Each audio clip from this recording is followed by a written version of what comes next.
अस्सलाम वालेकुम दोस्तों कैसे हैं आप लोग। उम्मीद करता हूँ आप लोग ठीक होंगे। दोस्तों तो आइए सुनते हैं मुफ्ती सलमान अज़हरी साहब का बयान जो कि ज़कात और सदका के ऊपर है कि ज़कात हमें कब फर्ज होता है, कितना पैसा देने पर, कितना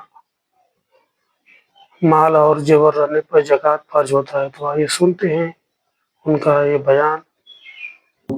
अपनी ज़कात को ये जो किट में इधर उधर इस्तेमाल करके ये समझ रहे हैं कि सारे लोगों को हम पैसे ये खाना बांट दें तो ज़कात हो जाएगी। एक बात याद रखें, इस्लाम ने सदक़े दो तरह के बताए हमको। एक सदक़े वाजिबा है, एक सदक़े नाफिला है। सदक़े नाफिला किसी को भी आप सदका करते रहें, मुस्तहिक हो नहीं हो सबको आप दे रहे हैं, वो नफिल है। लेकिन सदक़े वाजिबा जिसको ज़कात कहते हैं वो आप हर किसी को नहीं दे सकते। कुरान ने जिनको कहा है इन्नमस सदक़ातु लिल फ़ुक़राइ वल मसाकीन, सदक़ात वाजिबा जो हैं ये फ़ुक़रा मसाकीन को, यानी जिनके पास निसाब के बराबर माल नहीं है सिर्फ उनको ही आप दे सकते हैं। निसाब क्या है?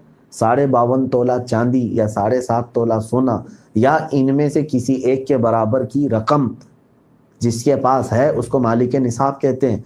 मिसाल के तौर पर 52.5 तोला चांदी की कीमत अगर आज मार्केट में 40,000 है फॉर एग्जांपल, तो जिसके पास 40,000 सेविंग है तो मालिक निसाब है, उसको अगर आपने ज़कात दिया तो आपकी ज़कात अदा ही नहीं हुई, आपकी ज़कात अदा नहीं हुई। तो मुस्तहिकीन तक पहुंचना एक बहुत बड़ी जिम्मेदारी है। ये लोग आसान समझ रहे हैं और इसी तरह किसी जगह एक मेला लगाकर सबको बांट दिया और सोच रहे हैं ज़कात अदा हो गई। अगर उसमें से किसी गैर मुस्तहिक ने ले लिया तो तुम्हारी ज़कात अदा ही नहीं हुई और तुम पर वो वबाल हमेशा रहेगा ज़कात ना देने का। वो क्या है? अल्लाह ताला ने फरमाया यकनिज़ून अज़्ज़हब वल फ़िद्दत वला युनफ़िक़ूना फ़ी सबीलिल्लाह फ़बश्शिरहुम बिअज़ाबिन अलीम। जो लोग सोना चांदी ख़जाने के तौर पर जमा करते हैं और अल्लाह की राह में उसकी ज़कात नहीं निकालते, अल्लाह फरमाता है महबूब उनको बशारत दे दें कि दर्दनाक अज़ाब उनके लिए तैयार है। यौम युहमा अलैहा फ़ी नारी जहन्नम, अल्लाह फरमाता है कि उनको तपाया जाएगा जहन्नम की आग से। फ़तुक़वा बिहा जिबाहुहुम व जुनूबुहुम, उनकी पीठ को और उनकी पेशानियों को दागा जाएगा जो ज़कात नहीं देते थे या ज़कात का माल जिनके पास रह गया था।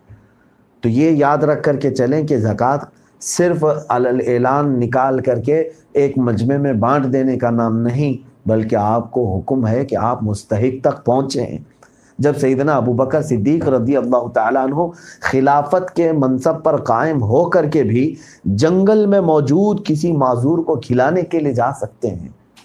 वो ऐसे माजूर को जिसके हाथ पैर कटे हुए हैं, सिद्दीक़ अकबर रज़ियल्लाहु ताला अन्हु रोज़ाना वहाँ जाकर उसे रोटियाँ खिला करके आते थे। तो जब वो पहुँच सकते हैं मुस्तहिक तक तो आपको क्या है? आप ये समझते हैं कि किसी संस्था में दे करके, सोसाइटी में दे करके मैं बरी हो जाऊँ? हाँ, मैं यहाँ पर इनकार नहीं करूँगा, आप अपनी ज़कात किसी मोतमद इदारे में चाहें तो दे सकते हैं जिस पर आपको यकीन है कि ये मुस्तहिकीन तक मेरी ज़कात को पहुँचाएंगे, आप उनको वकील बना सकते हैं। लेकिन आज इस ज़कात का भी एक धंधा शुरू हो गया है, बिज़नेस शुरू हो गया है। हर किसी को देखो वो ज़कात जमा करके फंडिंग कर रहा है। कई मदरसे भी ऐसे हैं जिनके यहाँ ज़रूरत से ज़्यादा पैसे सिर्फ बैंक बैलेंस हैं, जमा हैं, और वो ज़कात बेइंतहा जमा कर रहे हैं। मेरे अज़ीज़ों, यकीनन हम मदारिस को ज़कात देते हैं, मैं इसका कायल हूँ कि वो जिस तरीक़े से इस्लामी उलूम पढ़ने वाले तलबा के लिए इस्तेमाल करते हैं वो मसाइल मुझे मालूम है। लेकिन मैं यहाँ ये कहना चाहता हूँ कि ज़कात का मसरफ़ सिर्फ़ एक नहीं है जहाँ जा कर के सब ख़जाने के तौर पर जमा हो जाए। अब तो स्कूल वाले भी ज़कात ले रहे हैं, बहुत सारे हाउस रहे हैं। तो फिर वो मुस्तहिकीन कहाँ है? तुम्हारे रिश्तेदार तो गुरबा और मसाकीन में वैसे ही पड़े हुए हैं, आप उनको देख ही नहीं रहे। तो ख़याल उनका भी करें और याद रखें उनके ख़याल करने से अल्लाह ताला की रहमतें वसी होंगी और आपके घर में बरकतें और कुशादा हो जाएंगी। अल्लाह करीम हम सबको कहने सुनने से ज़्यादा अमल की